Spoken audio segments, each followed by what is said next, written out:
I just picked out a few pieces of my local stuff. Somebody said something last week about working oddball shapes and size stuff, so maybe we'll work, well, I'm going to work some of this, my local stuff, kind of show what you can get out of these little chunky pieces.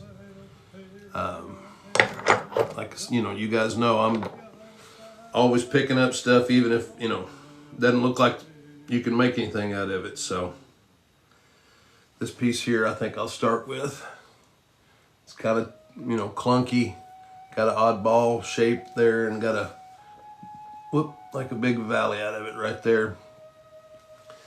So you look at it and just kind of figure out, just like any other piece of rock.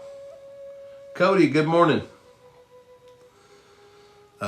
Kind of where your point lays in that, or what you're wanting to make out of it. And this stuff is really bad about seams.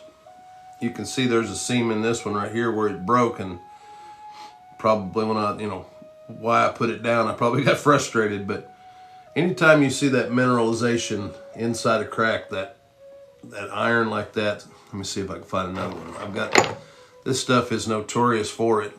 There's another one right here, seam that looks like it goes through both sides. So, you know, to me, it's more like it's like a puzzle. You're chipping around that stuff and trying to get as big a piece out of it as you can. You know, like I said, this is not, working this kind of rock is not how you're not gonna make big, you know, gorgeous, beautiful pieces out of it. What you're gonna do is you're gonna teach yourself to get the best result from marginal or less rock, you know. So you know, everybody wants to go for the big perfect spall, perfect rock type of stuff, but those only teach you what to do with a perfect spall. And it's kind of like anything else, you know, you guys that are bowyers, you know, if you're learning on all straight grain stuff, and then somebody hands you a piece of gnarled up bow dart, and you've never worked around grain and knots and pin knots, and then you're really not going to know what to do. So it's just similar to that. I mean, the puzzle or the difficulty part of it is what kind of what I like anyway. But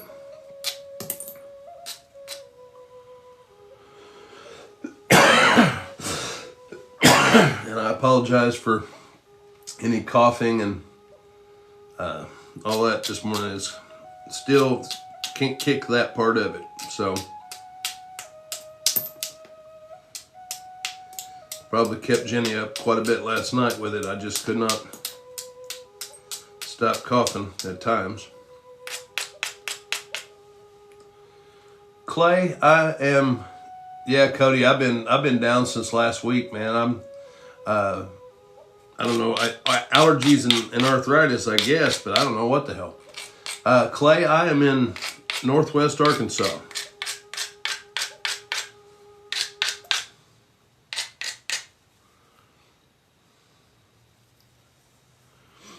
But yeah, Cody, I've been, well, last Monday evening, I went to bed at like 9:30 and didn't get up till 1:30 on Tuesday. And then felt just like crap all week. All right.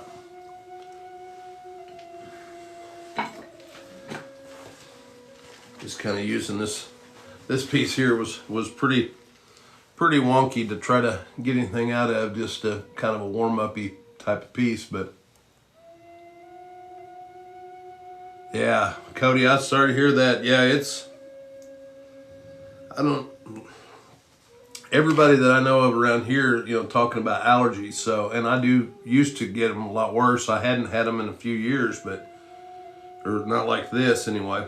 But yeah, I've been coughing and hacking and snotting and just not fun.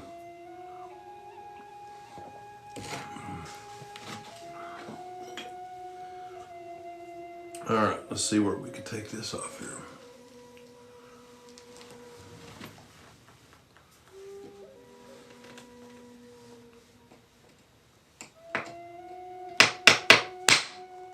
And when you're working with smaller pieces like this, it really doesn't change the, the objective is still to try to even everything out and get as wide and flat a biface as you can. You just imagine that this is just, a bigger piece of rock. It all works the same. From just a flake to a spall, any of it, same principles. You just change the size of the tool and the amount of force.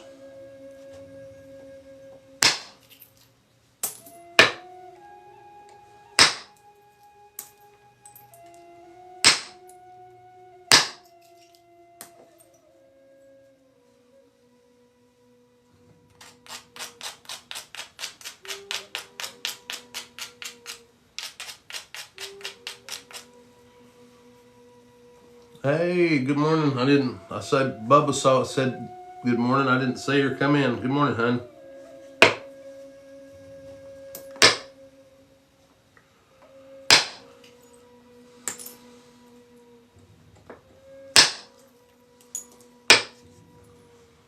Somebody just followed. Diane, thank you for the follow. I appreciate it.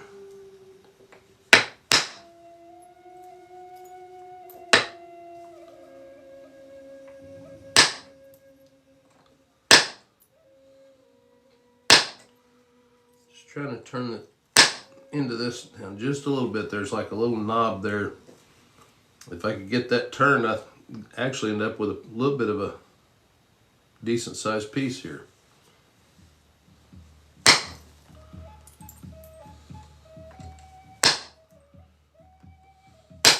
There we go. I just wanted to take a steep downward flake on that just to kind of get that started. Sam, thank you for the follow. Appreciate it. Guys, I hadn't forgot. I didn't put out a video for the subscriber point. I was trying to figure out what was going on with all of that and trying to decide what I'm going to do. So I'm going to go ahead and do this giveaway this week. Again, it's a subscriber deal and you don't have to be present to win, and it's for January. So I just try to make sure I could be as fair as possible. Well, yeah, I just got a deal on my side that's saying that my wife's subscription, she was my first subscriber, but that all of that stuff, it's not allowing people to resubscribe because they're trying to, I guess, still figure out how they're gonna, the taxation and the whatever on that. So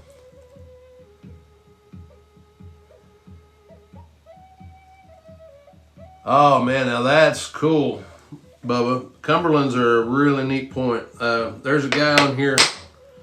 I can't remember even what Dennis goes by, but Dennis Leach is his name. Dennis is from Louisiana, and he makes some killer Cumberlands. That's one of his. That's like his passion. That's one of the only point styles he makes. And that is those are so cool. I've been threatening to try to make one, or jump into a little bit, but yeah, that's what honey, that's what I was saying. So I was trying to I want to be as fair with the giveaway as I can, because I had a couple of people that their subscriptions ran out before the end of the month, and I just want to make sure that everybody that was a subscriber during the month of January will have an opportunity at it. So I'll get all that lined out. You gonna be her best friend? Yeah, those Cumberland, that's a really neat point style.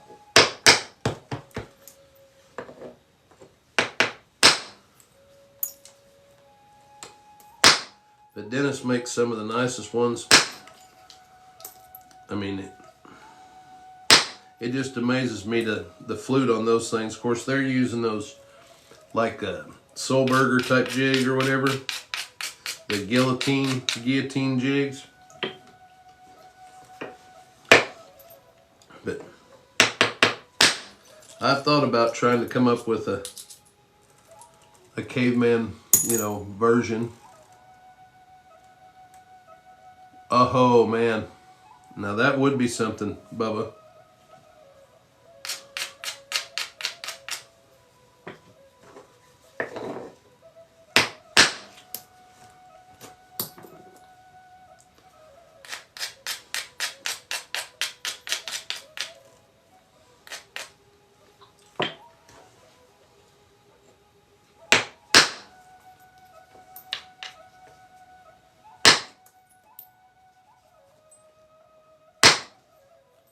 All right, I'm just trying to, I was kind of flattening out this end of this. There's a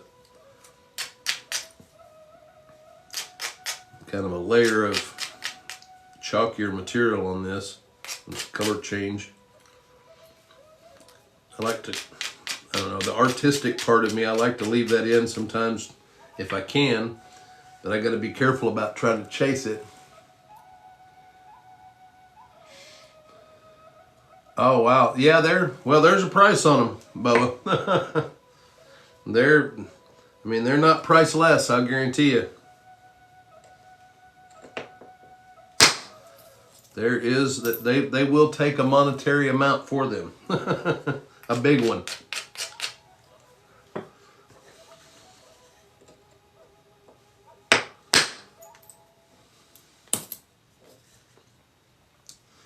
Kind of hope that one would have went a little further.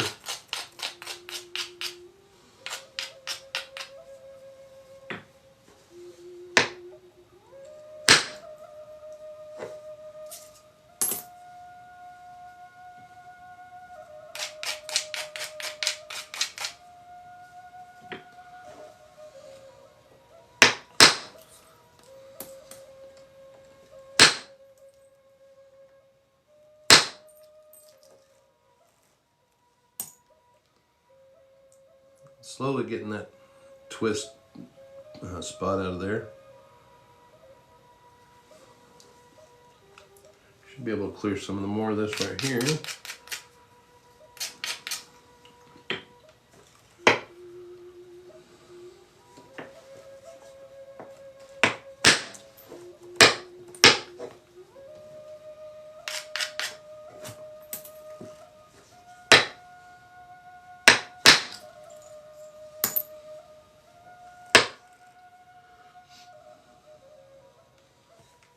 Sorry guys, I got a little kind of lost in looking where I needed to take material off there, and I'm a little out of it this morning, so kind of like, oh, I wonder how long I've been sitting there without saying anything. Just one of those, kind of in a haze today.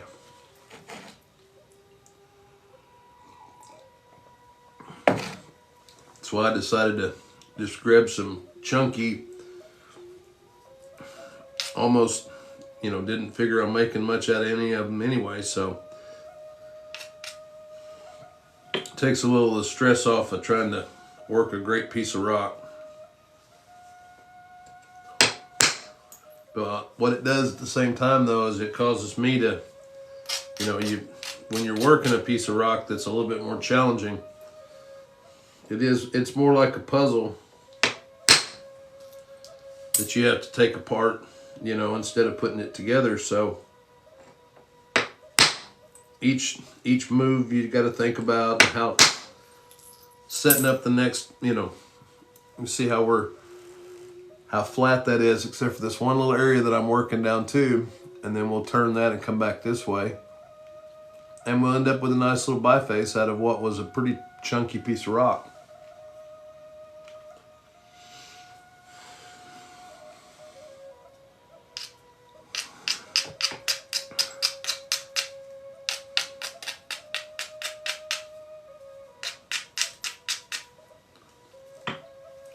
Let's see, we're going to take right there, kind of even this in, blend that in.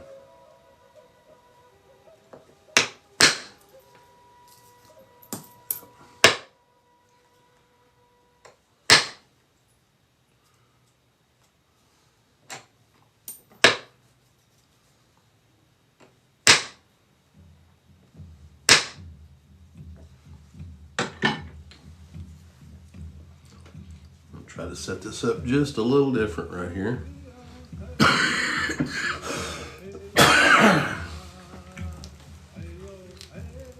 Christopher, thank you for the follow. I appreciate it.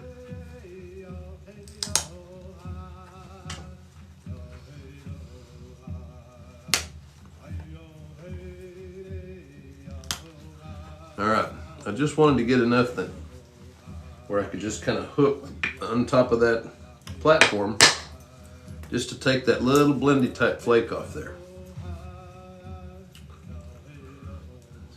Make sure we got, okay, you can see now how flat this face is. And this is where our, you know, our mass is left to, so everything that we're gonna do from here on out will be setting up to go take flakes off of this face. Try to identify where your major amounts of the mass are, and for this one, this is my most troublesome spot on it. And there's a little bit of a step fracture right there, a step flake. So probably gonna come at it like one big flake this way and then try to clean it up.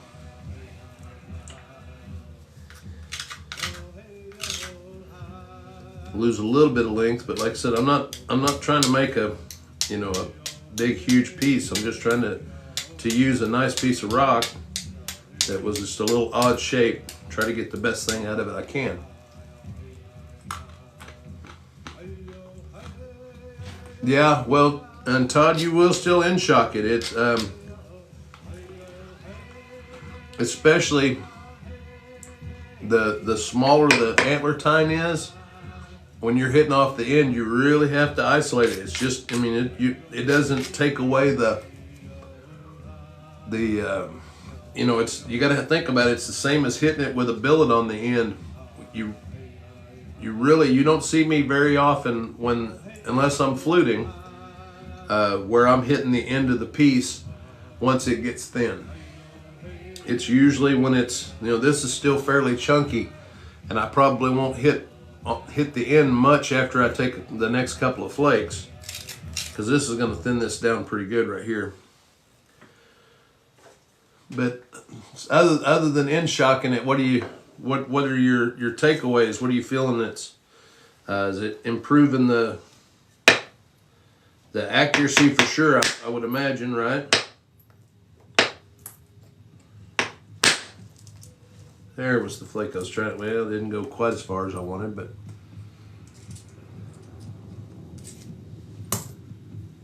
yes, and that's the thing that I even struggle at times, Todd, is I have to back off the power and realize that I'm hitting too hard, because you can actually, you know, hit through the break of the rock and it just shatters it, and it doesn't.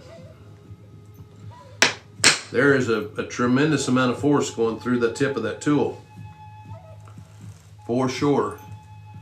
Marcelo, thank you for the follow. I appreciate it.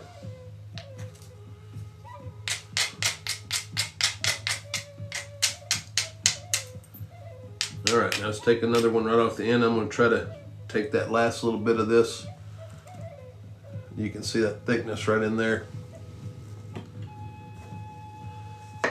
When I do this, I'm going to support and kind of pull this way.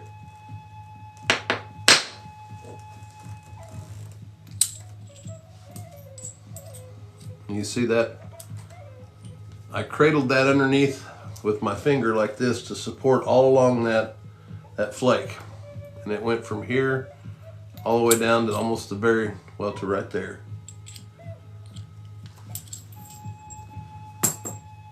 And in the process, you can see what it did to the tip.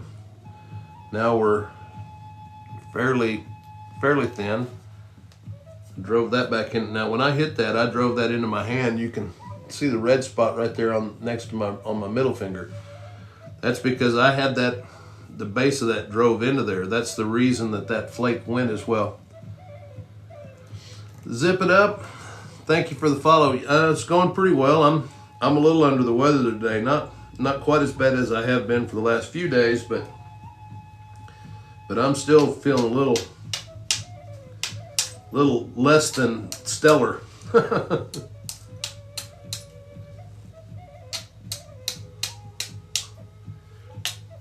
We're just going to see if we can turn this into a little biface here, and then probably pick up another wonky piece and work it down to a biface. Show you guys kind of how to attack the edges on stuff that's not, you know, perfect spalls or that kind of stuff.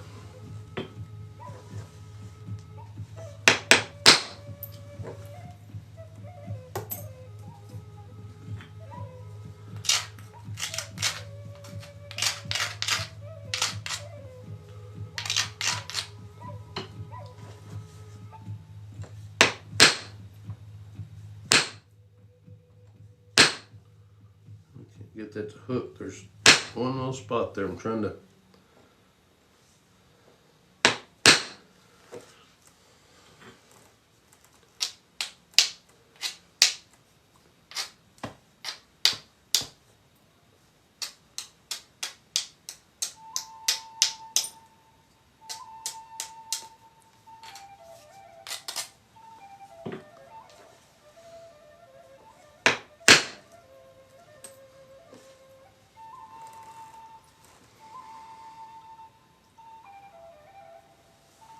You're a collector yourself. Your pops is big into flint knapping. Zip it up. Hey Don, how you doing this morning? I'm glad you are back home. You still got snow on the ground up there, I imagine, huh?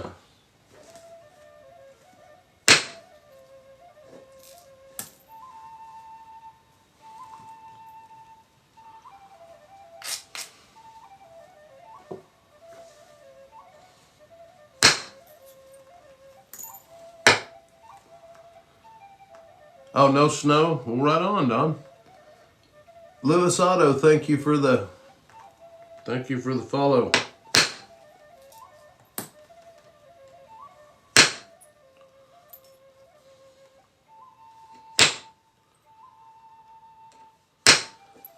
All right. Just trying to chew that down a little bit there to get where we can get on the other side of this. Rizzo, good morning. Yeah, it's supposed to be 71 here today, Don. It was 70 or about that yesterday.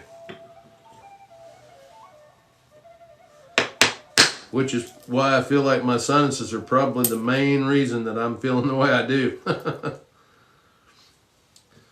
Going from, you know, low 20s and teens for the high, and a week and a half later, my heater is not even running, and may need to turn the air conditioner on by the end of the day. Oh, awesome. Awesome, Zip It Up.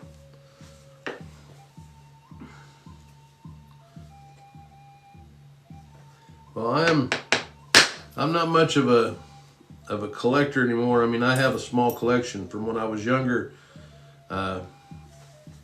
walking fields with my grandpa and all that. But I've not done any purposeful looking for artifacts in years. Whenever I go to an area that might have artifacts in it, it's probably got material in it too, and I'm a material. I love to find the rock to make them out of.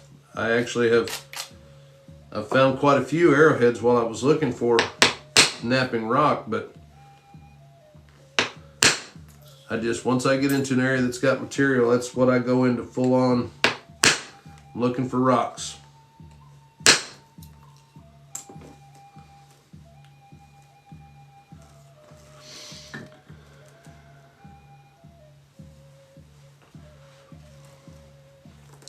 Yeah, I know there's a lot of guys that's what they do, is they go to the shows and they buy and sell collections and all that stuff. And I love the artifacts, I do, but what drives me is making them.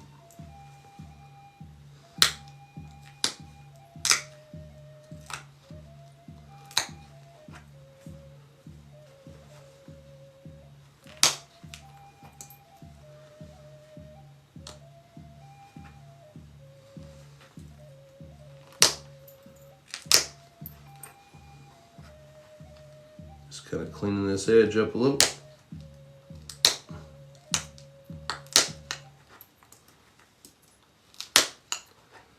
kind of get it turned back this other direction, and then we'll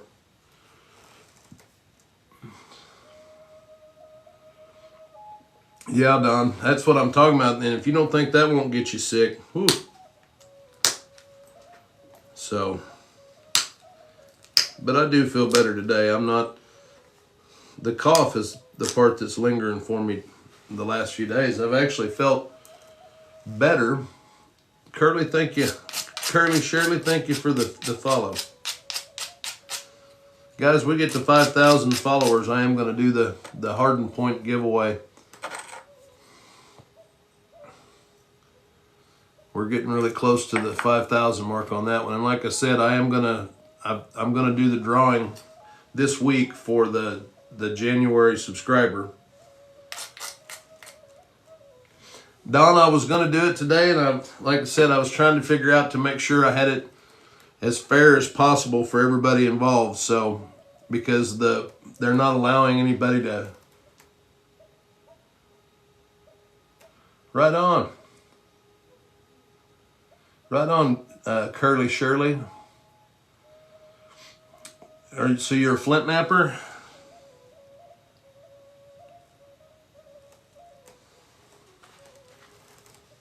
And zip it up, you like the Egyptian stuff, huh? There's some pretty neat stuff in that.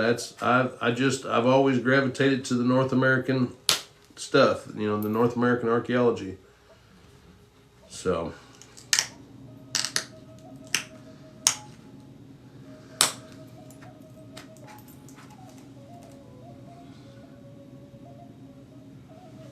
Awesome. Well, it'll take that, Curly Shirley. It definitely will take a passion, because this is it's something that if you're getting into it, don't go into it thinking it's going to be a quick thing. It's just not. It takes a lot of time and practice, but it's worth it. I've been doing this for a long time, and it took me a long time before I made stuff that I was happy with.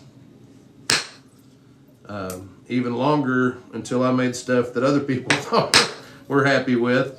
So,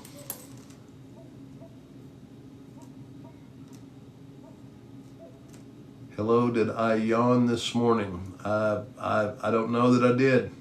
Tay-Jin.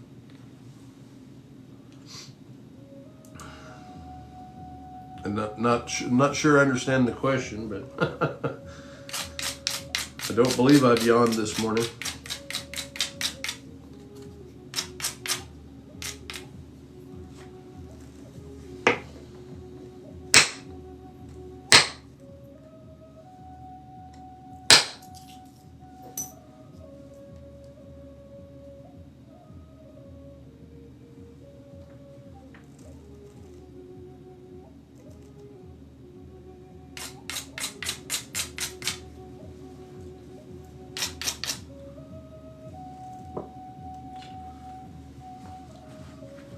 And when it starts getting thin like this, you'll see me a lot of times go back and forth between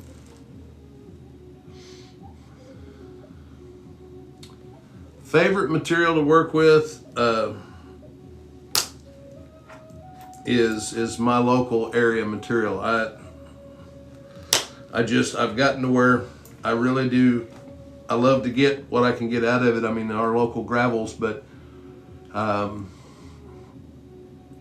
as far as just I don't want to call it nostalgic, but it's like my home turf. I like working it because this is the stuff that I really learned on when I first started grasping the concept. Oh, Tallahassee quartzite's up there in the toughness realm, Bubba, but it still doesn't quite get to what some of the rhyolite that I've worked. And rhyolite is probably the toughest overall material that I've ever worked with. But yeah, the Tallahassee quartzite, Bubba sent me some of that stuff, and I mean, well, that's what this Dalton right here is made out of, is Tallahassee quartzite. And it's beautiful material, but that's tough stuff. In bigger pieces, working spalls, it might work a little different, but working out a little creek turn cobbles, you really, it'll teach you how to watch your edges and set stuff up, because if you don't, it will absolutely kick your butt. But rhyolite is probably the toughest material that I've ever worked. I got in a trade years ago, and I'm not even sure, because I've heard some of the guys say that some of the better quality of it works pretty good, but I have never had an opportunity to work any that I would say worked pretty good.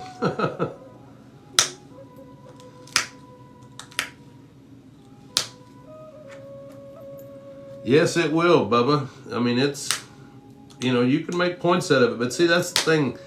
People have to, excuse me, when you start napping a material like that, you have to be realistic in your goals. Now, I mean, if it's a big, clear, beautiful piece of material, you expect you're going to get a nice nice finished product. But if you're working from kind of a little cobbly, rough, the point that you get from it is definitely, I try to get as good of stuff out of, each biface as I can, but the quality that you start off with will definitely affect the overall end product for sure. So Tallahassee will remind you that not all rocks want to be pretty arrowheads.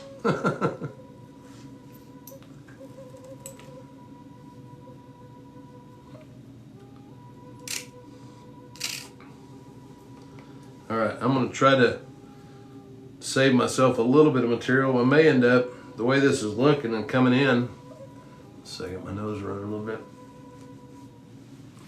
that this is probably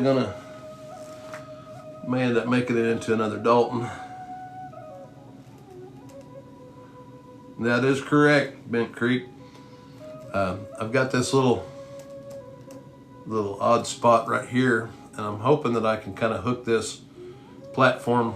There's kind of you can see how that went in there and dove out. That's my last little bit of mass that I need to remove off there. So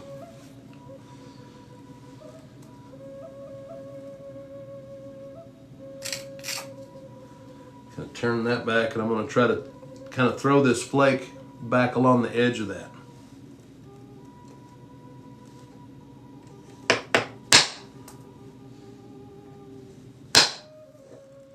See how that, you can see the remnants of it. It just kind of went up the edge of it, just softening that hard edge just a little bit, and just enough to take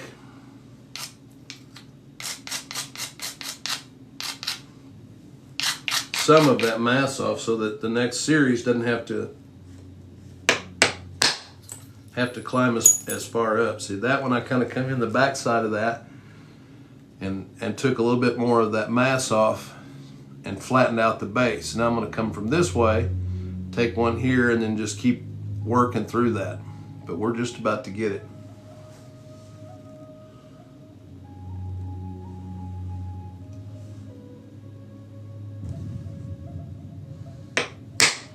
Got some different music going this morning. I could not get my normal CD would not play this morning for whatever reason. I didn't think I could wear it out, but it just wouldn't start in my CD player. So we're listening to Fire Crow this morning.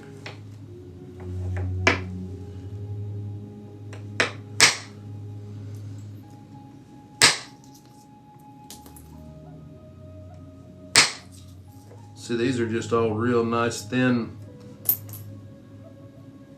Just flattening this and turning that edge toward the last little bit of that mass on there.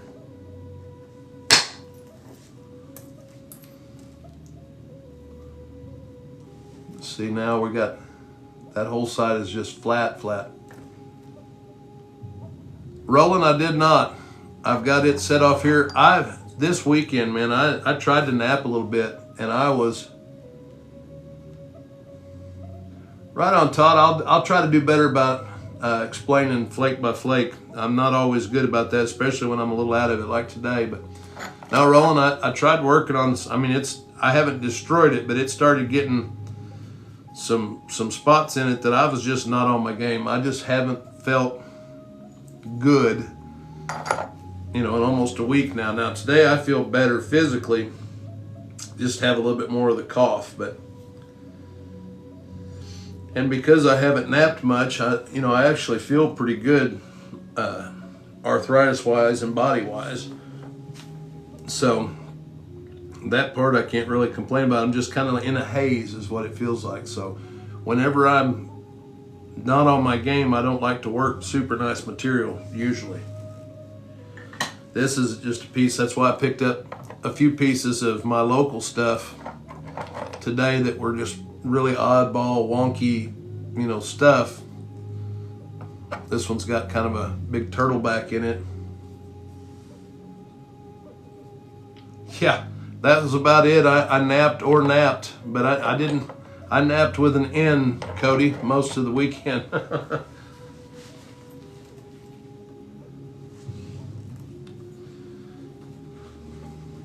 since we took those big flat flakes off that side, then what we're going to do is just pressure flake down, kind of bringing this edge this way. This is where our mass is, right here by my thumb. So by taking flakes down, I'm bringing that edge closer to the face that I want to remove.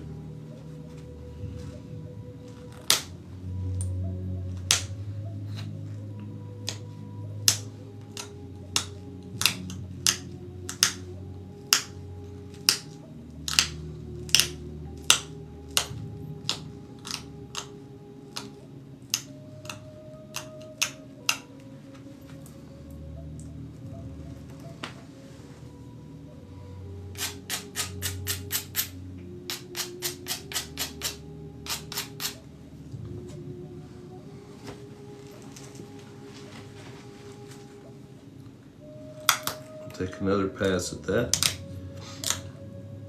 Sometimes when you're adjusting it and then you brush the edges, you see that the platform is still set up to the face you just finished. So I'm going to do one more series, and you can see I just took these two flakes, but this continuous platform right here after this next series will be farther up this way, and then that will set us up for this right there, and then the piece will be basically preformed. So just don't get in such a hurry and rush the process. Most people, like I said, we've said it a few times, but they try to get those big flakes too early before the contours are right. So then what you end up with is a big flattened area that you can't send flakes across because you've lost your convexity.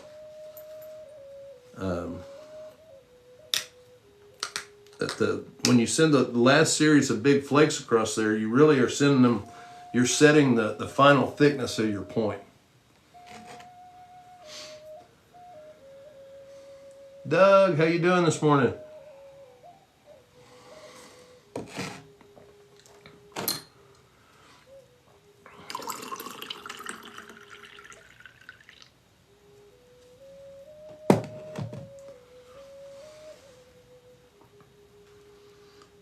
And this one actually looks like it might work out with a little bit more width than I thought it would, so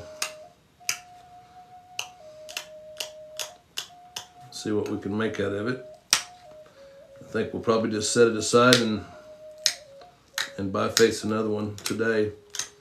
Something that I can do easily without too much concentration till I get myself.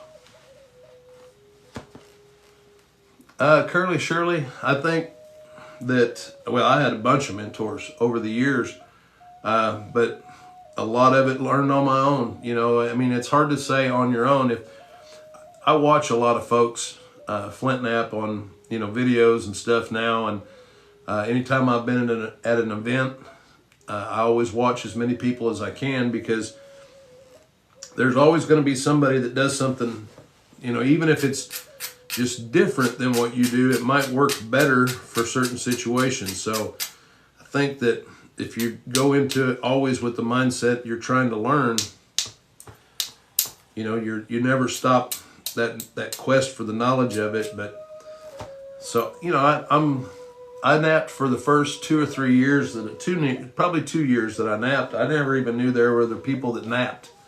I just thought it was me being weird. But that was, you know, like 30 years ago. So, you know, the internet was still brand new. There were no YouTube videos on flint napping, all of that stuff. I finally met a guy that introduced me to the book, The Art of Flint Napping by D.C. Waldorf, and the accompanying VHS tape. And I learned as much as I could from that, but I had already been napping for 2 years at that point. So it's just, I've just tried to find the information anywhere it was available. And now I tell you guys a lot. You guys that are wanting to learn right now is the heyday of it. There is so much information out there that, you know, you can. Well, I don't know if Justin's still in here. I use Justin as an example a lot because he's been napping for less than a year, and you know, because of the practice that he's put in, but then the information and the stuff that's out there has really, you know, excelled at making points, even to the point, like I said, he's making stuff now and having been less than a year in than I was making, you know, 2 or 3 years into flint napping. So if you want to learn to nap, now is the time. All right, we're just slowly kind of picking away at this little knob that was left there on the end of that.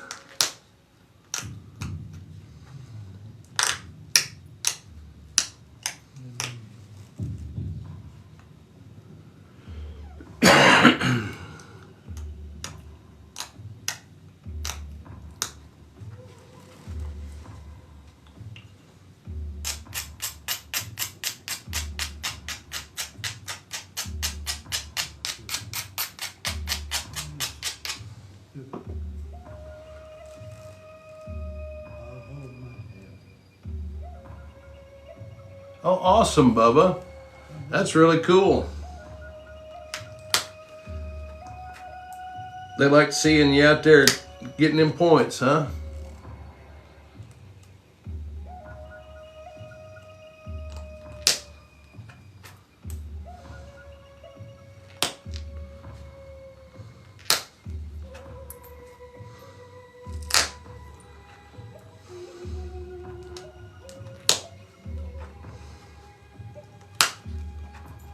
All right, we'll get close here. But yeah, I've had a bunch of mentors over the years.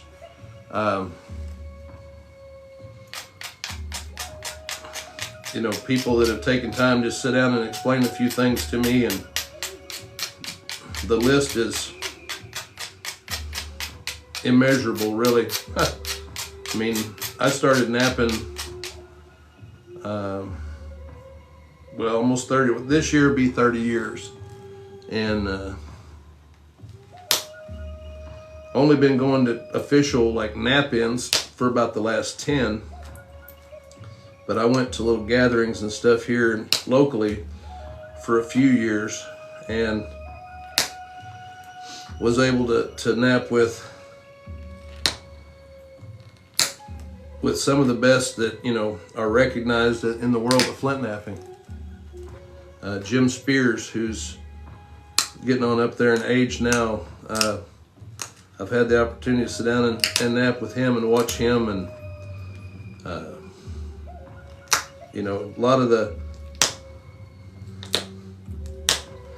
greats in the game right now, they will tell you that, I mean, Jim Spears was, or is, he's not gone, but he just doesn't nap anymore. He's on up there in age, but probably the grandfather of one of the biggies of the modern revival for napping.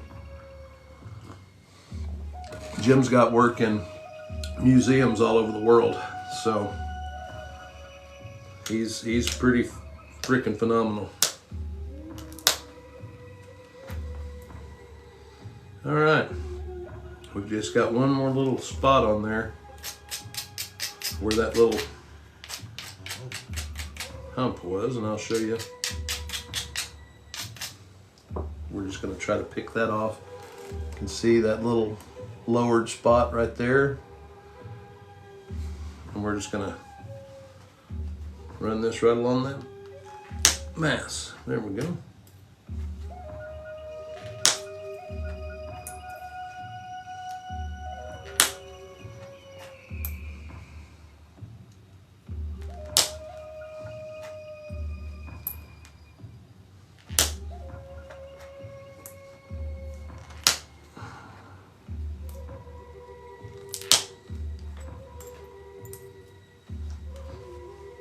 All right. Yeah, one of the pioneers, absolutely. All right. We got that side to flatten out. Now you can see that's our little preformed tool. Both sides are fairly uniform.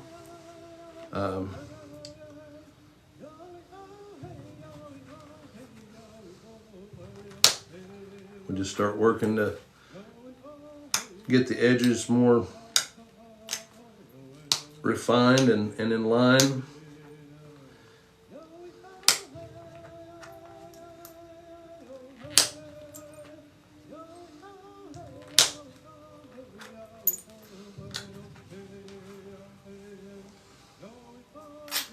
But yeah, I've had the opportunity to sit and watch some fantastic nappers over the years. Lucky enough, I'm friends, good friends with Jim Redfern. Any of you that might be in the Flint napping community, but Jim's a legend also. But I have napped with DC Waldorf and Jim Spears, Ralph Conrad, some really big names in the world of Flint napping, and it's been fortunate enough that a lot of them have been kind of shared their knowledge and their experience with me through the years. So I'm always trying to pay it forward, show somebody or answer a question that somebody might have that kind of help them along. Because this definitely is not a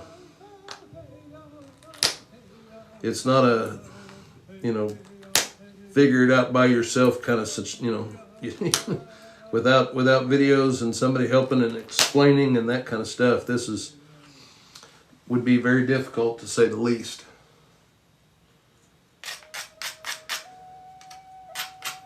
Like I said, I napped for at least a couple of years. That I no earthly idea of the concepts, and I was going off of like 2 or 3 little obscure things that I'd read or seen or something. I mean, it was just ridiculous, the lack of information that was out there.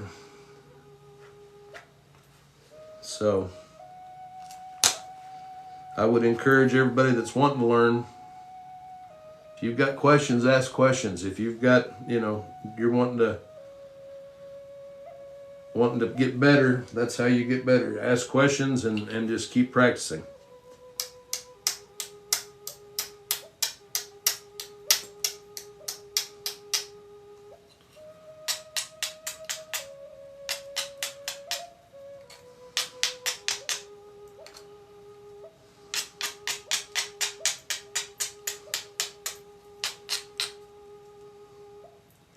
It absolutely is, Bubba. My wife and I were talking about that last night, and I said, the world is so different now compared to when I was in school. I mean, if it wasn't in the encyclopedia, it didn't happen. I mean, there's just no record of it, and to go from having to look everything up in an encyclopedia to I've got Google search on my phone that before I even finish typing in what I'm looking for, it's already got 2 or 3 options for me to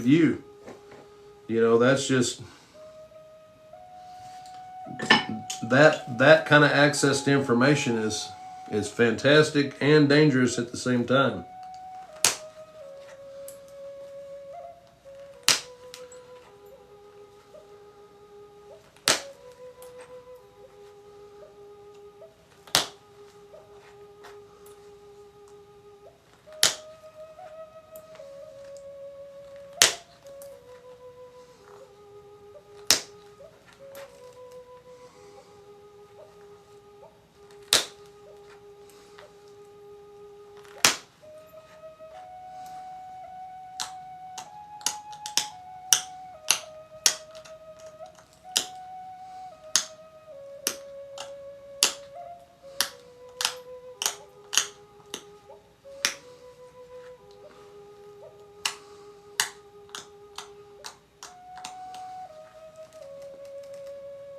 Oh, absolutely they listen to you, Bubba.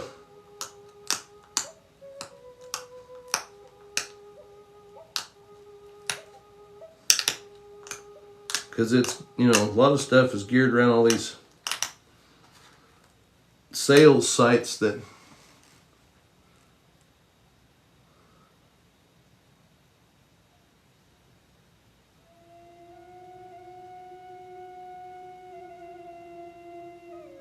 Yep. Oh, that's what I'm saying. I know what you're saying. That kind of stuff happens all the time.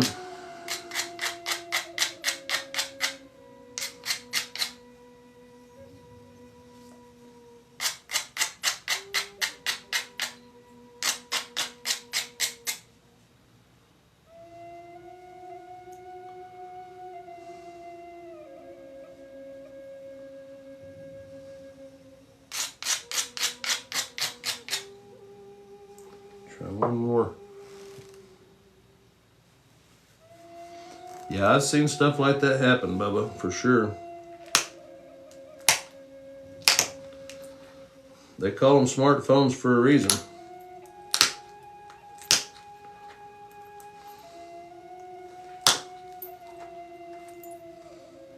Absolutely.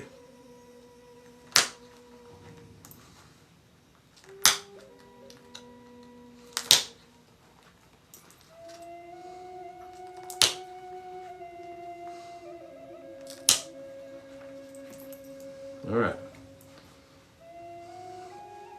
Now there's that edge we just ran there, and you can see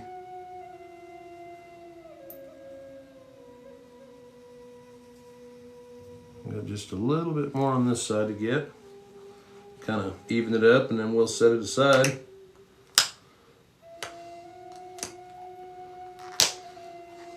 Pretty pleased with how this one turned out this morning. That was kind of a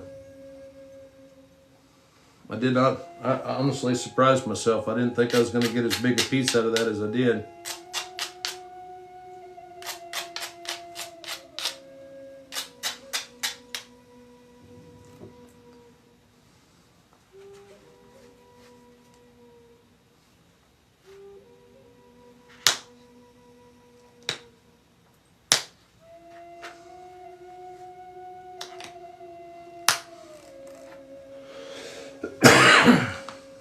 Excuse me.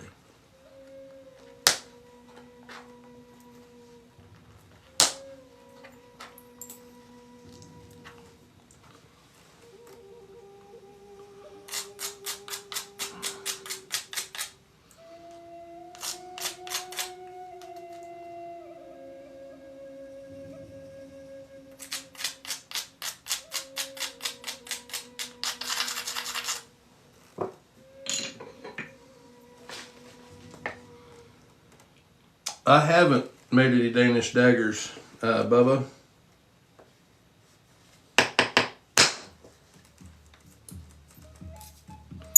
I've never actually even tried to make one. I see, you know, Ed making them. That's DC Waldorf guy you hear me talk about. It was one of my first, you know, the book and the instructional stuff. That was what DC was really known for. I mean, a lot of his work, but for sure, a lot of the daggers, the Danish daggers and stuff. I know Ed Mosier does them. And again, that's what I was saying before. I see a lot of a lot of DC's style of napping in the way that Ed naps. You know, you can see, it's like I said that one day, it's almost like guitar players. I can hear, you know, Jimi Hendrix influence in Stevie Ray Vaughan. You know where that lineage came from.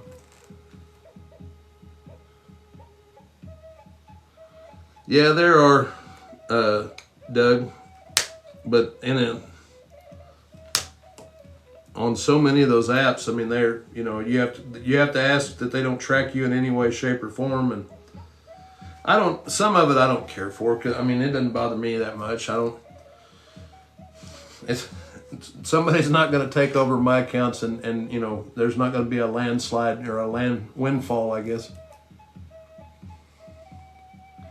Yeah, they're pretty intricate. A lot of punch work, you know, and it's next to impossible to do some of that work without copper punches. And I don't, you know, you guys know I don't use any metal modern stuff. So just kind of concentrate on what I can do with stone and bone.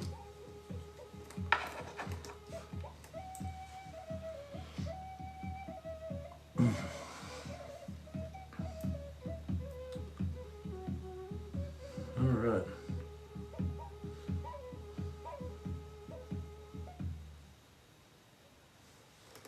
I'll take a couple more this way, and then we'll pick up another piece of material, because this one, it's just going to be finish work here after a couple more flakes this way.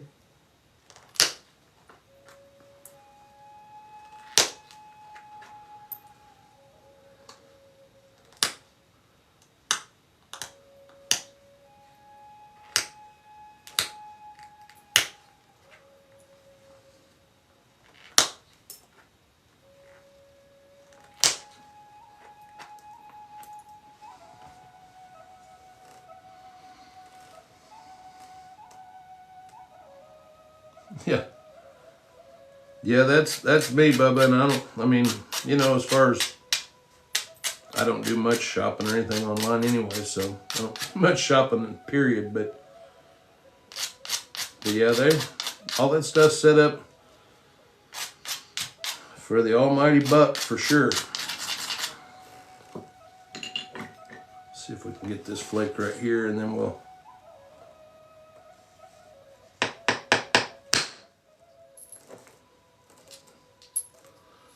That was an important flake I wanted to get. It was a nice,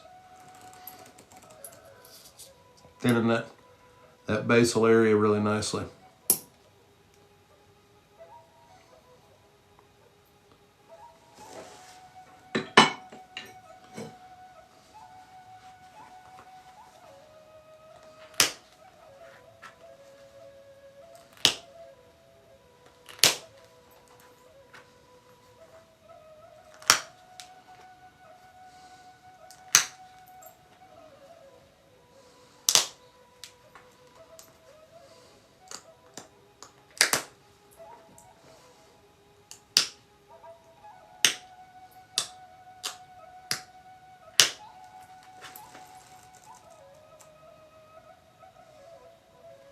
Right on, Doug. Thank you.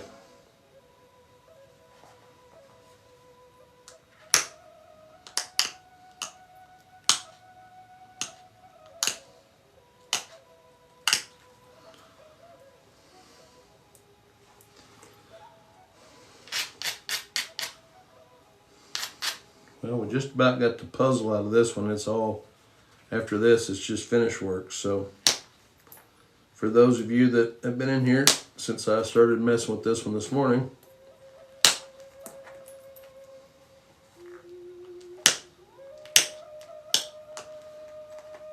that big clunky oddball shaped piece that we had, there's our preform. You can see it's well within, you know, it's getting close to finished thicknesses, and all I got to do is adjust my edges and do final passes of finish work on it. So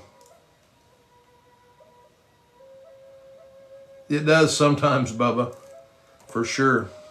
Tell you what, I'm going to set this aside. We'll work a stack of preforms. Kind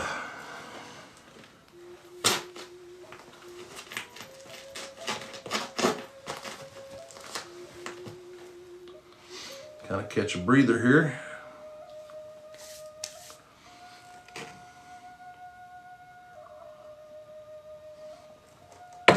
Alrighty. Let's see.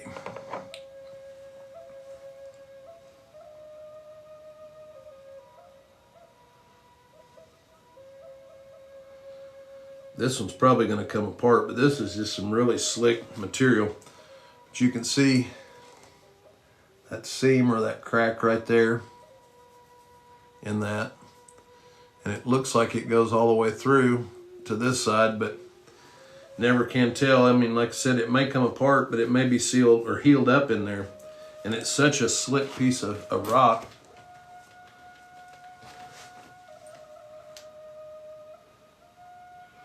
What's my foot? Oh, this one right here.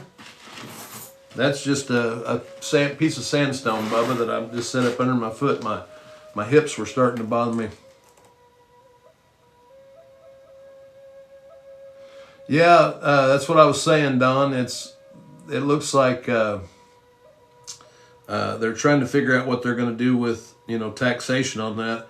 That's why I was trying to make sure I was as fair as I could be, because there was a couple of people that their subscriptions ran out and they can't re-up them. So I'm going to include anybody that was within the month of January. So we'll do that tomorrow morning.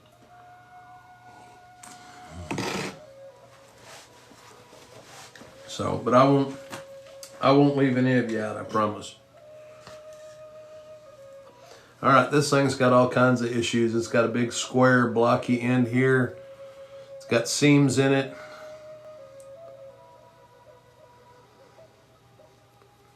So we're gonna, figuring that this end is gonna break off, I'm gonna try to use, oh, absolutely, Doug.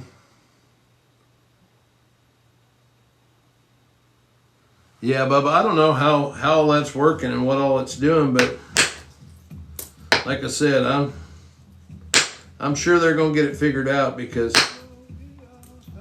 if there's money to be made at it, they're gonna make sure it gets straightened out.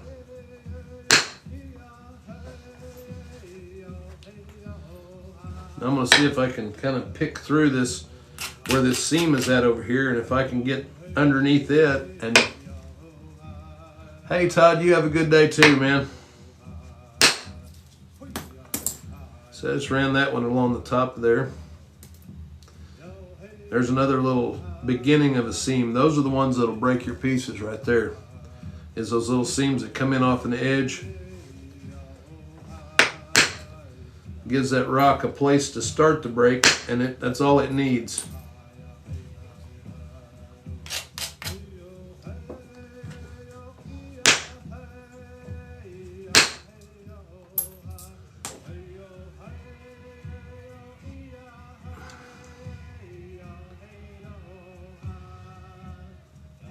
I'll try to come in from behind on that one there.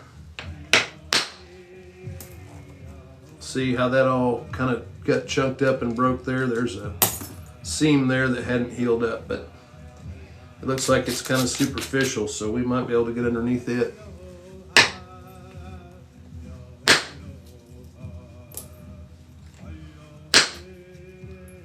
And I'm not trying to take big, huge flakes. I'm just kind of slowly working through it.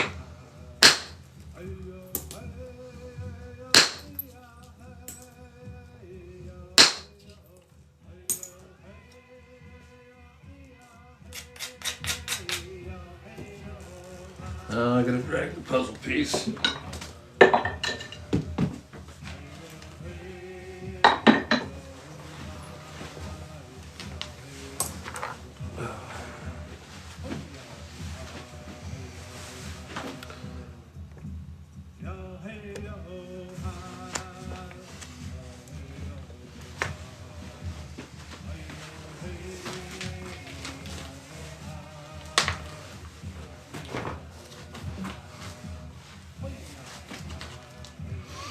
All right.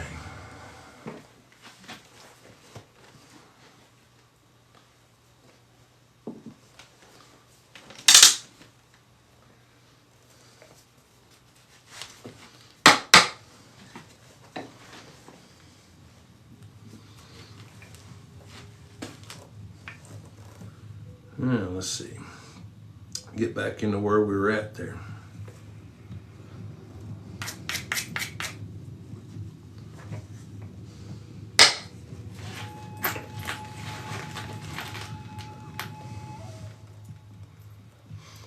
It's doing good, Bubba. I got my son is coming over here this Thursday, and we're going to work on. I've got now the opportunity to do with my phone. I can use it as a webcam for my setup. What my son, he brought over an iMac, an old iMac for me to be able to set all my stuff up through.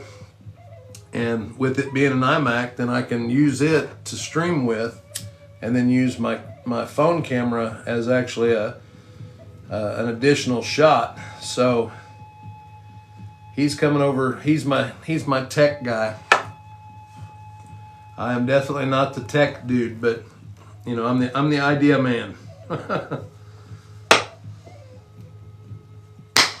But I think I'd say by this week I'll at least have 2 cameras, so I can start getting set up to even if right now I'm only going to be able to do YouTube, I'm still getting, you know, I'm steps in the right direction anyway.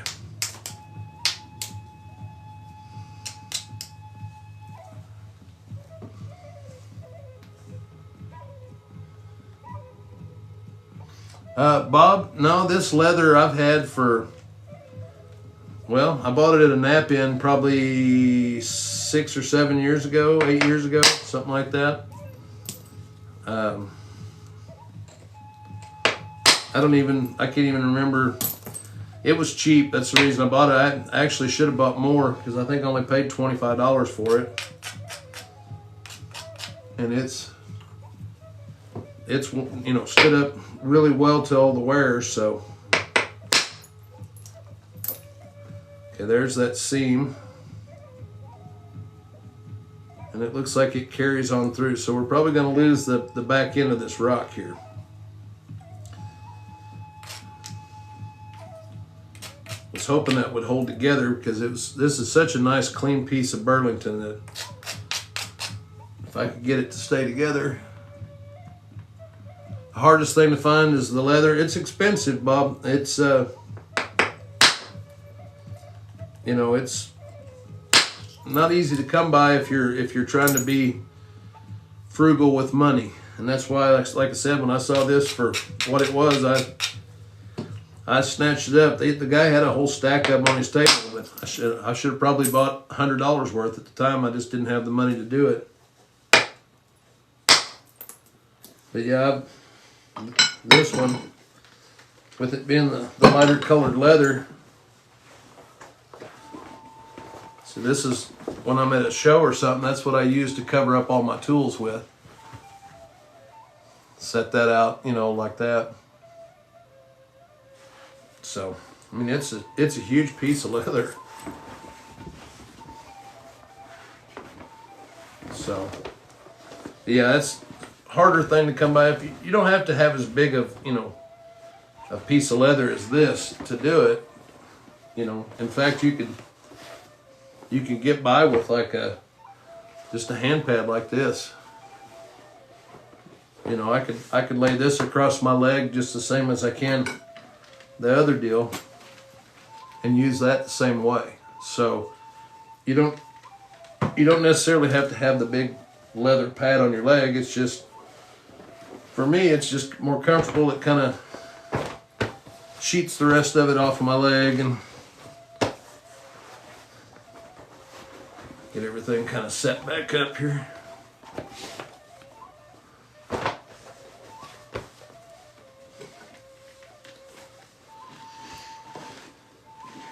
But yeah, as long as you've got something that protects your leg underneath the, it could be anything from a hand pad like that to Just a little square leather pad.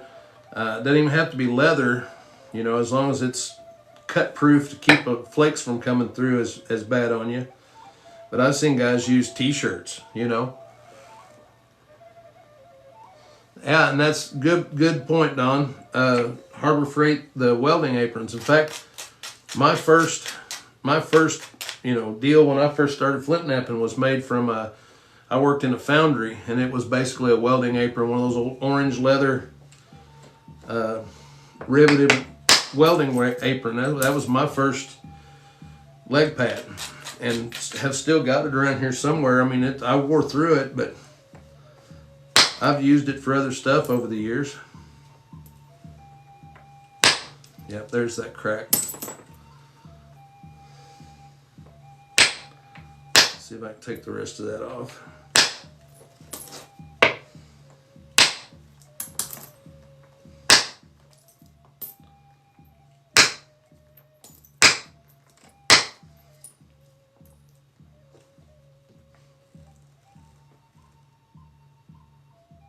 That'll work too, Bob. I mean, anything that you can put a little protection between you and the rock is. Yeah, there you go, Don. That's, like I said, whatever you got to use to get a little protection between you and that rock. Hold on a second, I got a flake came off there and skinned into my finger a little bit.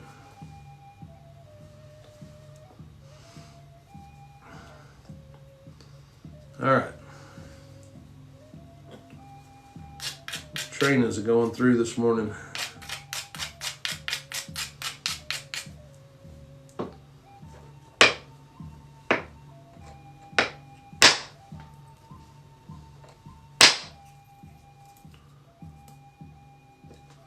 All right. This is where that crack or that seam was. Cash, good morning. Napping juice, there you go. Well, that's where that little edge broke off right there. So since we've got like a little bit of a beveled area to it, I'm gonna try to figure out a way to zigzag that and get this part of that mass off there. So like I said, good gosh, let me put a little pressure on it for a second.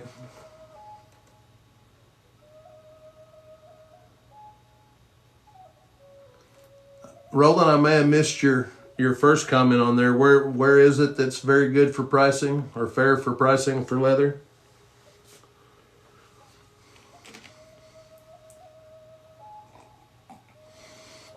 Yeah, it's going to take a second for this to stop bleeding. Hold on a second. Sorry, guys. So flakes are sharp. Oh, I got you. Yeah, well, it probably wouldn't let you share a link on there.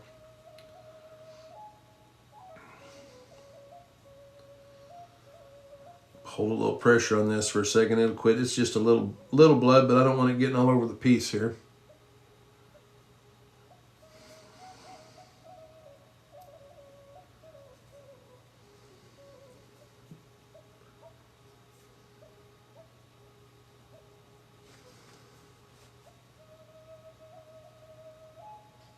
Yeah, it looks like it stopped. All right. Oh, yeah, I've seen that site, Roland.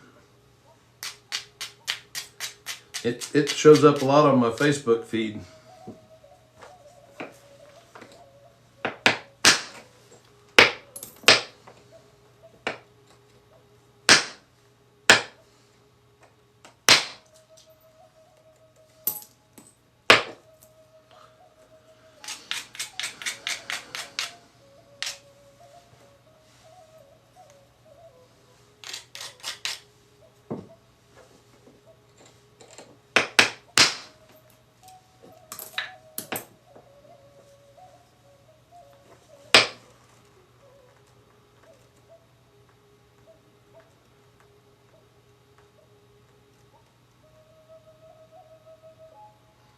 Oh, awesome.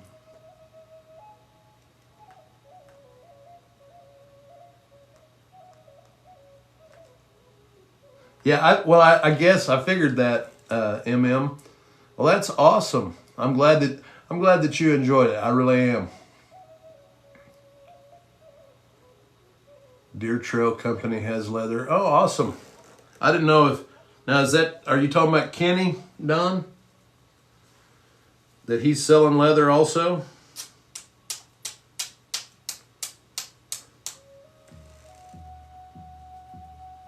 Right on. I didn't know that Kenny was selling leather. I knew he did leather work, but I didn't know he was selling it also.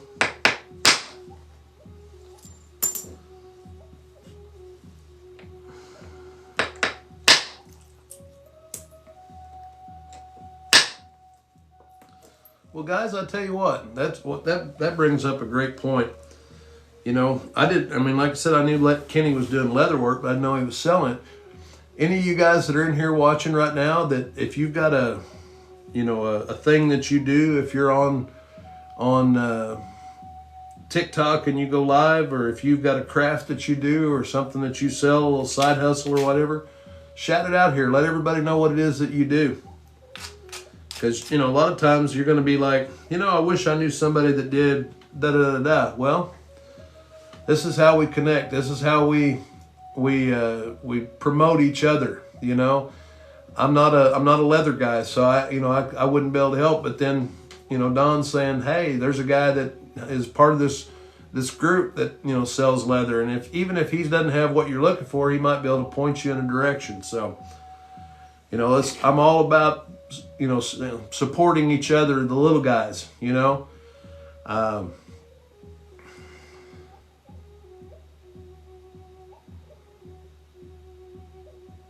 know how to put someone in the box and take them back out? Don, I don't, and you're scaring me a little bit. I'm not sure what you mean.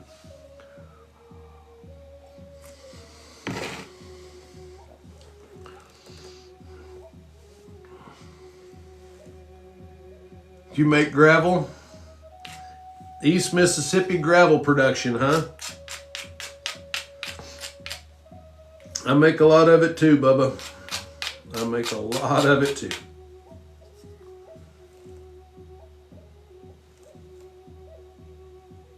Oh, that I don't know either, Don.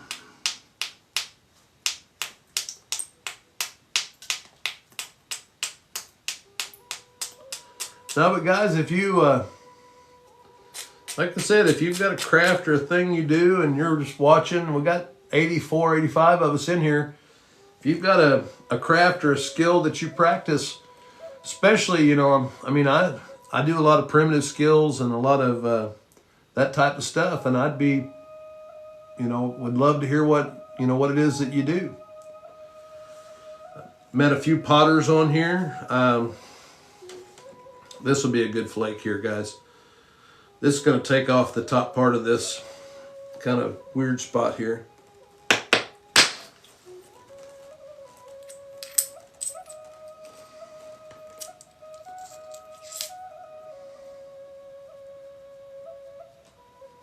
Mad Dog, you're a gravel maker too, huh?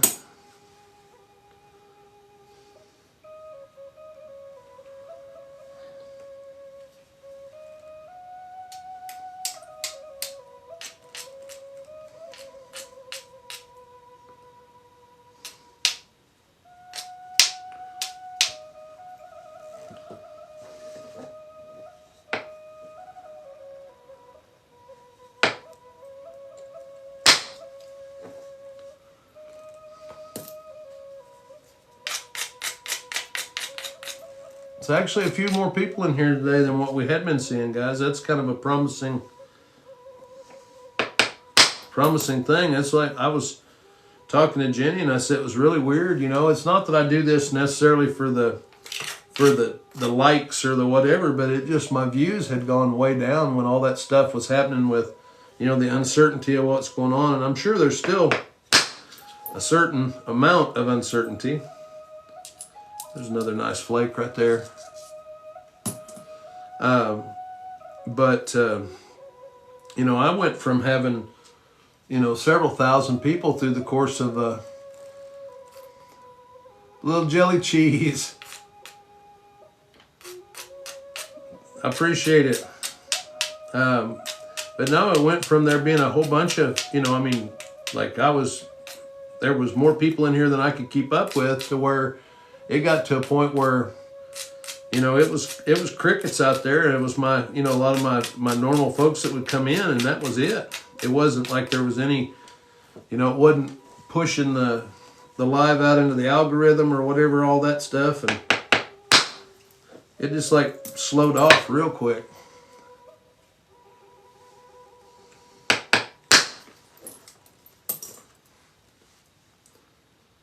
All right. Now what I'm trying to do, or attempting to do, with this set of all these different sizes, I'm going to try to make a set of what I'd call cash blades. So I'm going to make all of these blades be as close and as similar as kind of that first one that I made. So out of all these kind of clunky pieces of rock, if I'm able to get, let me relight a incense here, but try to get them all to about the same stage and then finish them all out. I believe that was done a lot historically. You know, when you're sitting working on a particular, you know, type of rock or at a resource, you're gonna, like, it's the same set of tools. Once you get into a flow, Kaylee, thank you for the follow. I appreciate it. But once you kind of get into a flow of working, this way I don't have to stop and pressure flake, and, you know, all the different, the latter part of it is the more time consuming, the part that I have to concentrate more on and all that stuff. So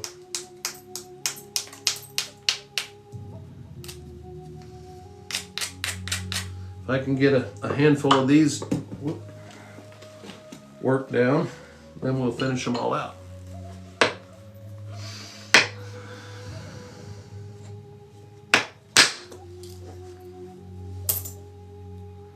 Kind of hoping that would clear some of that out, but that's okay. We will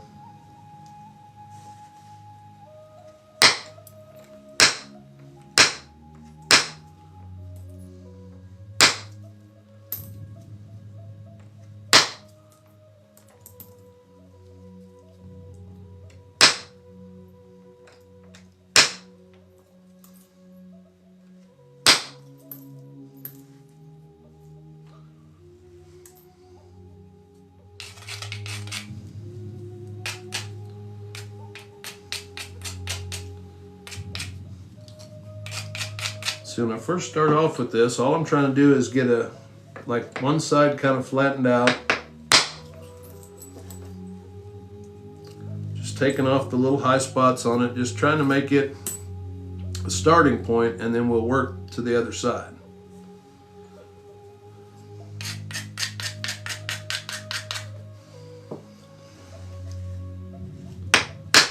And if you're trying to learn to make a particular point style, this is probably my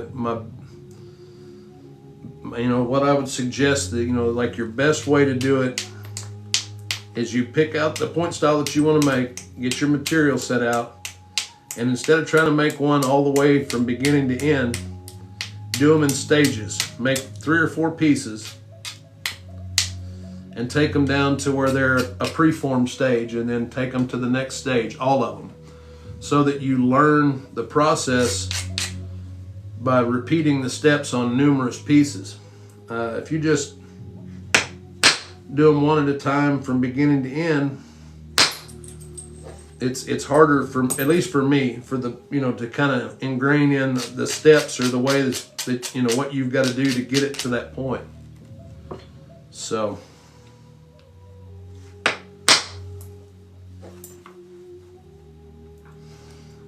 just by facing down to a certain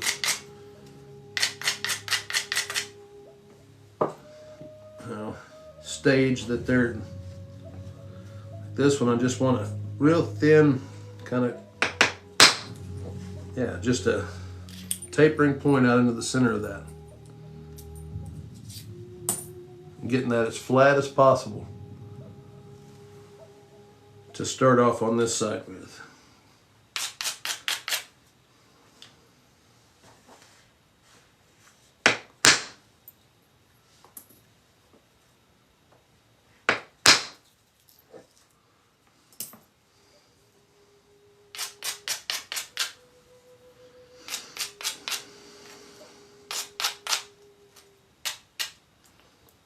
Let's see how far off we are on our size here. I'm trying to keep them within the same, so we can't lose a lot more width or length off of this piece here to keep it kind of as part of a cash set. So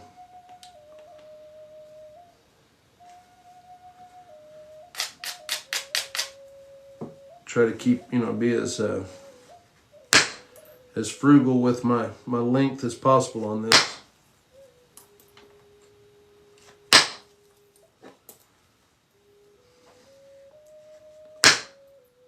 Napping like this will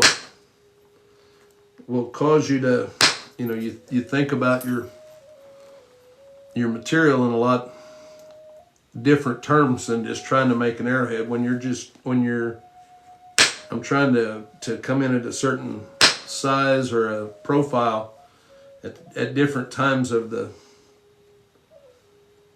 I don't say different times, but different stages. I'm trying to duplicate that. So I'm trying to get this piece to where I'm going to be very similar to this, and then set it aside, but try to keep them all, you know, somewhat of the same size. So I'm just trying to be really frugal with how there's a couple of seams right here. It's got me a little bit worried that we're going to lose some of the tip off this, but part of the puzzle.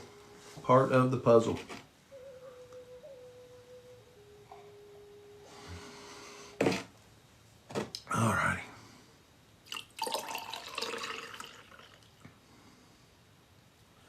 This is the most coffee I've drank in a week. Probably going to be bouncing off the walls here in a little while.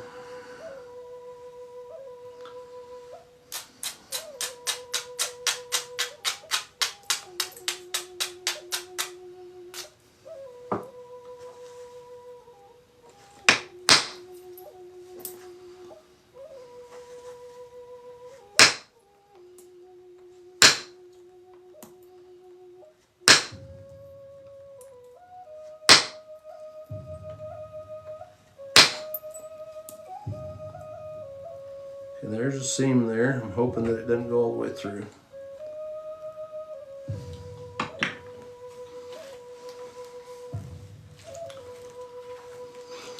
Let's see if we can.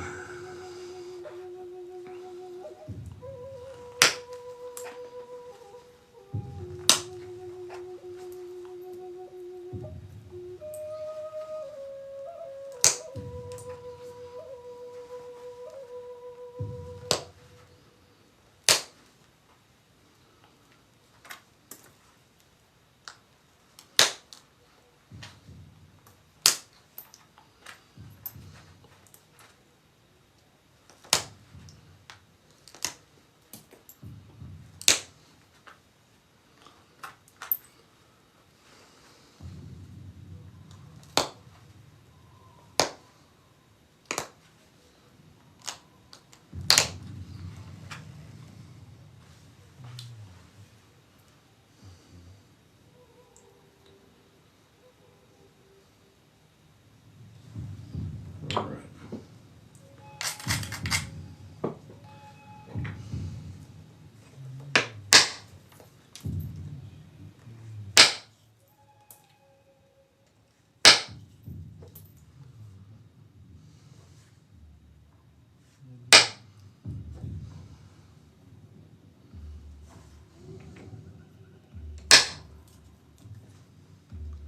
I took that flake kind of at an angle, and I chopped off some of that. There's a little bit of seam you can see. I can get it to focus. A little black line right there. I'm just trying to kind of soften that edge that way so that I don't have to try to use as much force to remove a flake on the next.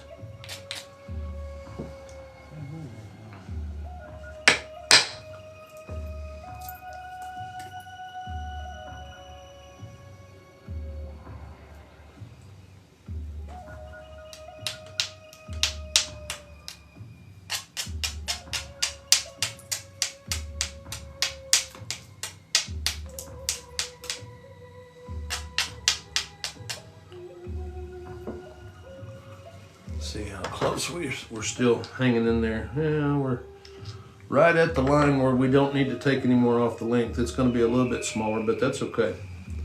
And you can't.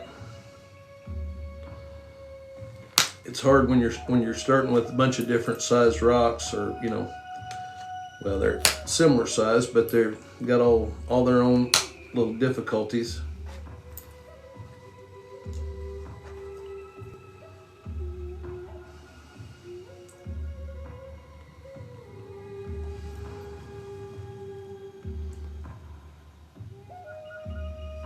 Thank you for the follow. I appreciate it, Manuel.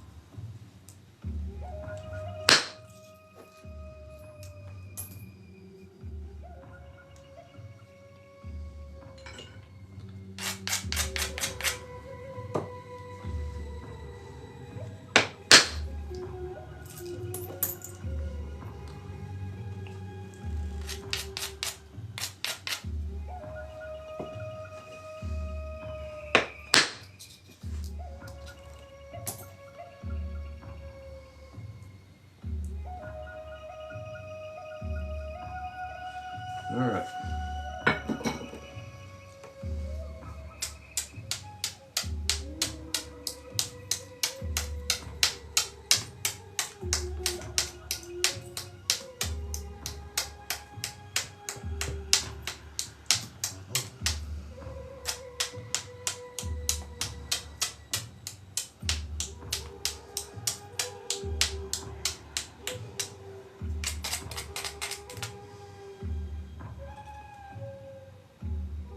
I have not, Kaylee, I do have a set of tools now.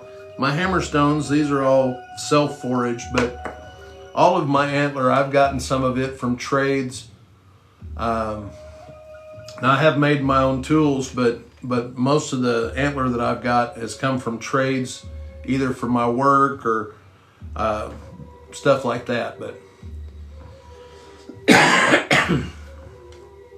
But it is, I would love to have a kit made with the full circle deal, like to take an antlered buck with an entire set of hunting equipment that I've handmade with stone tools, and then be able to process those antlers into a set of tools would be fantastic. I don't know if it would be the best use of my time, because that you're talking about it's a immense undertaking. That's what I tell people all the time, that I've learned how to do all this stuff with primitive tools, but doesn't necessarily mean that you have to be realistic. It's kind of like picking your battles. I can't do everything with Stone Age tools because I don't have that amount of time in my day. So you kind of have to pick your battles as far as the stuff that you want to do with these, with Stone Age tools, and the stuff that you want to use an alternative.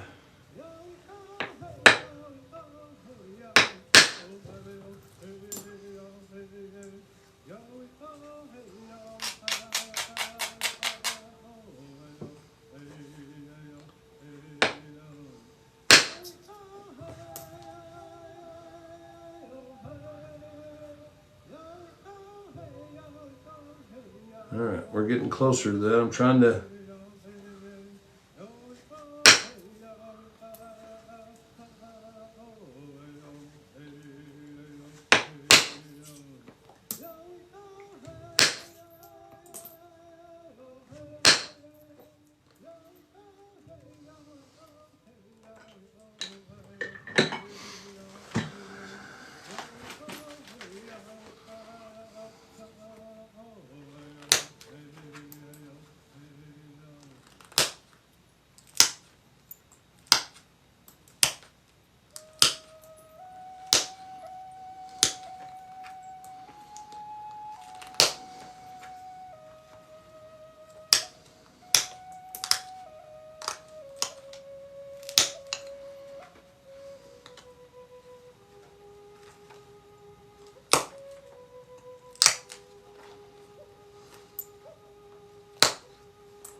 Sean, thank you for the follow. I appreciate it.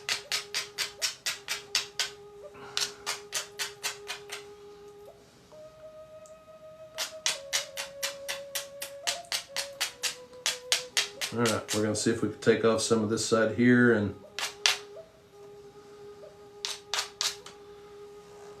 got one more I'm going to take right there though.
See if I can just take that edge of that off. Yeah.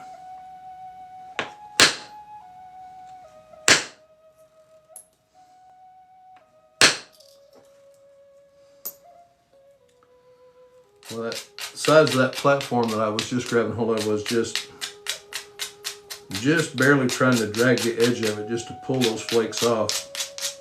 Because like I said, we're trying to, imitate that size of that other one, so I don't want to get too frisky trying to take off material and end up taking too much. So this piece looks like it's got a seam run down the middle of it, but it looks like it's gonna let us work through it.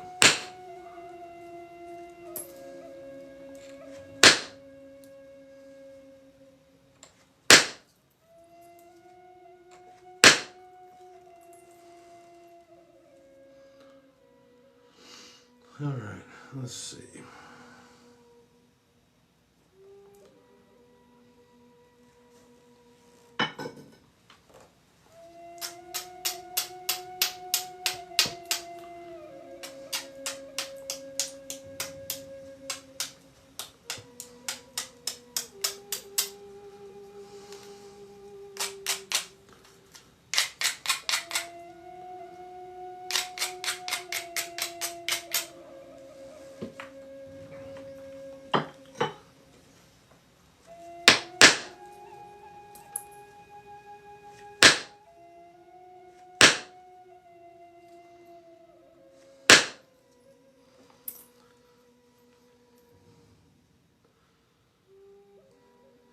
Yeah, it's not quite as refined as that other one, but it's almost at the same stage now. I just need to clean up the edges, but about to move on to another piece.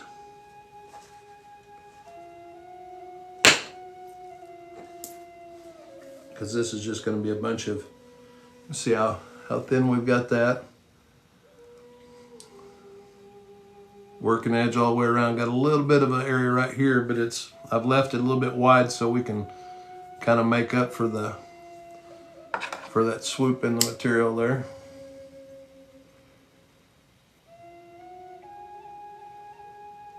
Relight the incense here. I don't know why it's going out this morning. Here's the first little biface we did.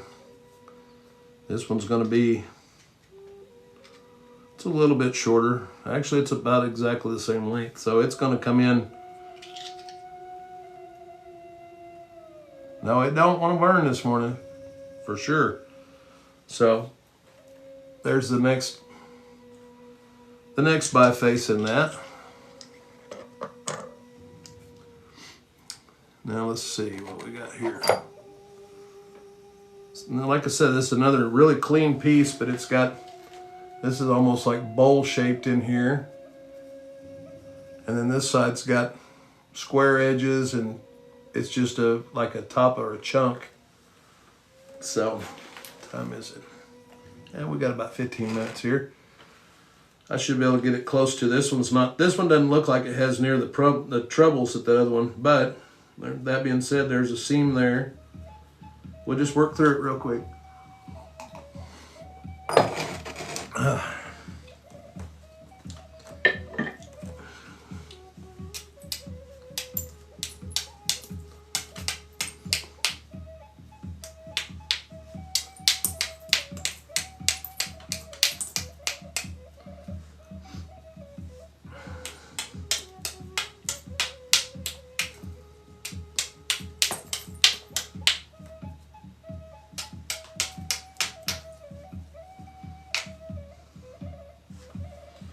Let's see if we can. Thank you for the follow, Ashrad.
Excuse me. I'm just trying to take some of that bowl shape out of that. It's got a seam or a low spot right here. We're going to try to blend this series into that.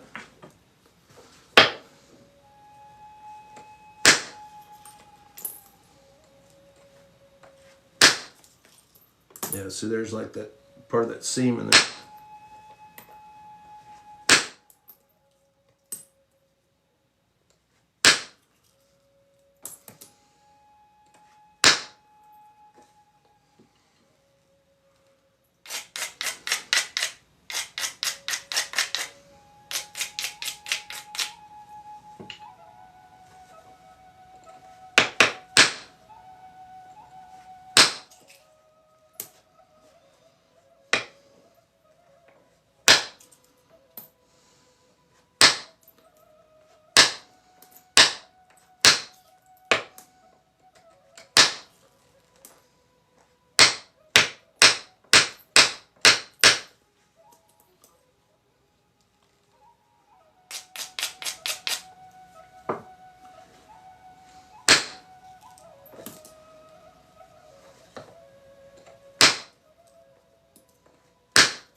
All right, just about to get the kind of that cupped or bold area out of this.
All right.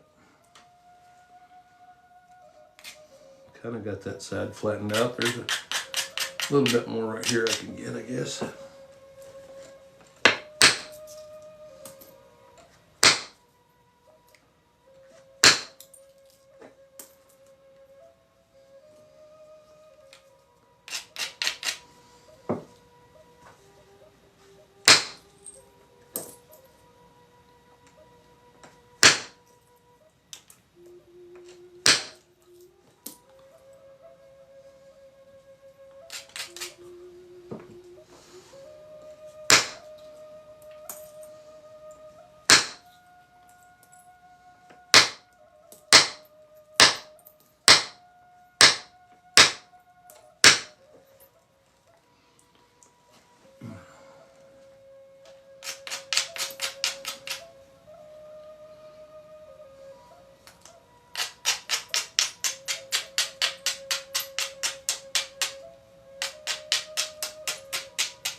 All right, let's see how far off we are on that one. Not too far.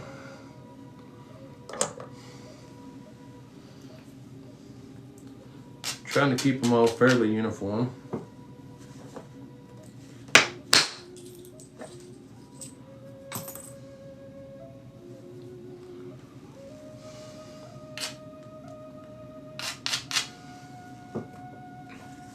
This should be a good flake if I can get it to carry through that little chatter spot. I overstruck it.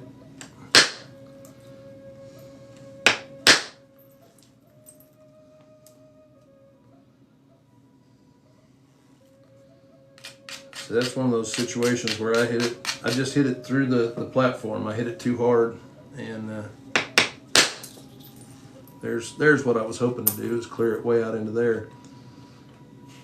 But we didn't lose much size off of it or anything there, so no harm, no foul. Just tell myself to back off the power just a little bit.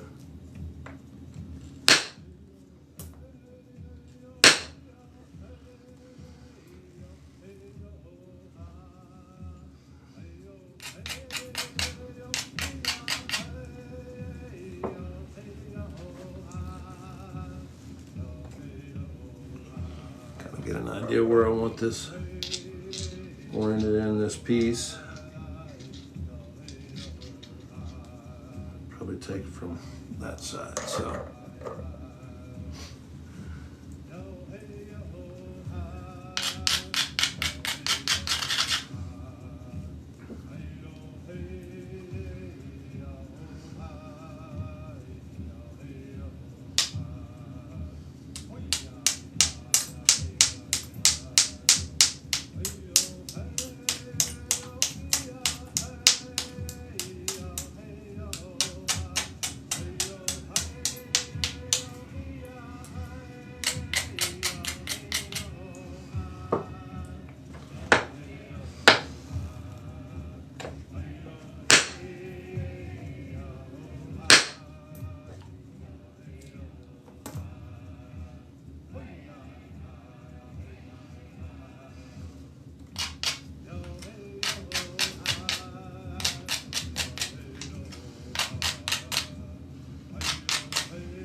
the flake I wanted, but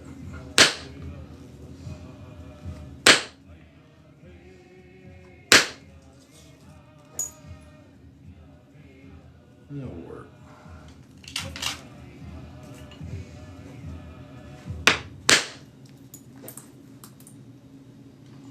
All right, yeah. Shouldn't be too bad.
Well, we had about 15 minutes. I was trying to get as close as I could to that finished form from that piece, and we're not too far from it.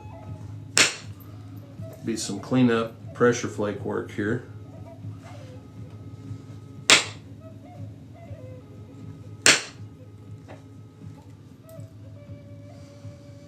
But it's in the same relative ballpark as those others.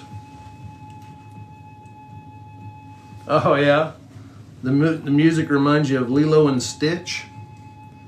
I couldn't get my other CD wouldn't play this morning, so this was the one that I actually was using for the Wednesday night, and yeah, I couldn't figure out why my CD wouldn't play this morning.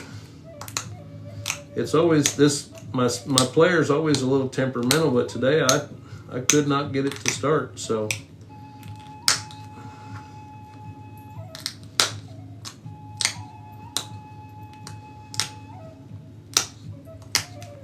All right. Yeah, we're pretty close to the end now, guys. We're gonna do the drawing tomorrow for the subscriber point for the month of January, and then we'll probably have to have February on hold until they figure out what's going on with all of that. So, got an area right here of mass that I'm going to take a couple more flakes with the indirect, and then we'll call this one good for today.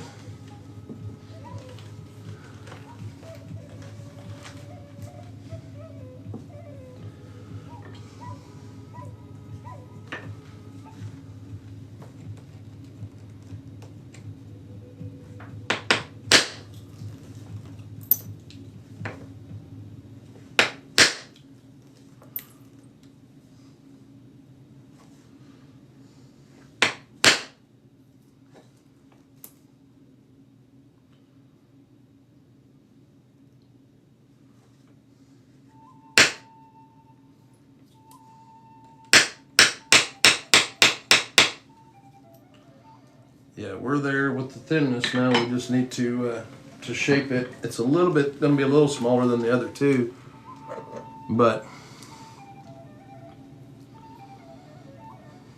well, it's actually pretty close. That's what we're working with today. That's the first one we started on. Here's the second one. It's got a little area there that needs to be cleaned up, but that'll be pressure flake stuff, and they're all relatively uniform, similar in thickness and size. So when I go to make points out of these, I'm gonna do probably, see, that one's not gonna make one in the same size range, but this one might. But that's got that seam in it. So got that, and then a piece of kind of a reeds, and that's what we're going to make 5 pieces, hopefully, if not 4. We'll get 3 or 4 of them the same size. Anyway, guys, that's a couple hours for today. I'm feeling it, so we will see if we can't pick it up back here tomorrow. Probably going to spend a few days just kind of working through some of my local stuff, just getting back in the swing of it. I feel better today, but still not 100%. So we'll work a few different things this week, and then Trent, thank you for sharing the live. I appreciate it. But then we'll get back into. I'll get a plan, and we'll do another series. I talked to somebody. I haven't seen him in here today, but Blake, I can't think of his last, Fleming, I think, was asking about Perdinalis points, and I still haven't put all the material together to do that, but I'm wanting to. So, but I'll come up with a plan of some stuff that we're going to work, and a new series. I'd like to go back and work on some Folsoms for a while. If that doesn't bore you guys too much, if that's something that you really don't want to watch, then let me know. But more than likely, I'm going to eventually kind of gravitate back to the Folsoms. I really want to get better at those. So we'll come up with a plan this week. Just hang in there with me, and I'll get to feeling better. And as the week goes on, we'll figure something out. So, guys, thanks for coming in this morning, spending some time with me. Hope you have a great day. Take care of yourself and those around you, and keep chipping. We'll see you tomorrow.